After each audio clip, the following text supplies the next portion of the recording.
महाविकास आघाडीच्या बारामती लोकसभा मतदारसंघातील उमेदवार सुप्रिया सुळे यांच्या प्रचारार्थ आज युगेंद्र पवार आणि रेवती सुळे यांनी बारामती शहरामध्ये पदयात्रा काढली। पहिल्यांदाच सुप्रिया सुळे यांच्या प्रचारार्थ रेवती सुळे या प्रचारामध्ये उतरल्या होत्या। बारामतीकरांनी या प्रचाराच्या यात्रेला प्रतिसाद दिला। बारामतीमध्ये आज सकाळी विविध गल्ल्या आणि शहराच्या विविध परिसरामध्ये ही प्रचार फेरी काढण्यात आली। यामध्ये महाविकास आघाडीतील राष्ट्रवादी, शिवसेना, उद्धव ठाकरे गट तसेच काँग्रेस आणि इतर मित्रपक्षांचे कार्यकर्ते देखील सहभागी झाले होते।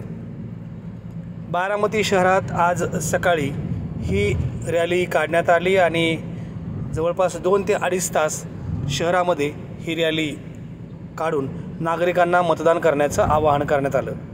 यावेळी रॅलीमध्ये सहभागी झालेल्या कार्यकर्त्यांनी रामकृष्ण हरी वाजवा तुतारी अशा घोषणा देखील दिल्या आणि ढोल ताशाच्या गजरात मतदारांना आकर्षित करण्याचा प्रयत्न या रॅलीमध्ये करण्यात आला।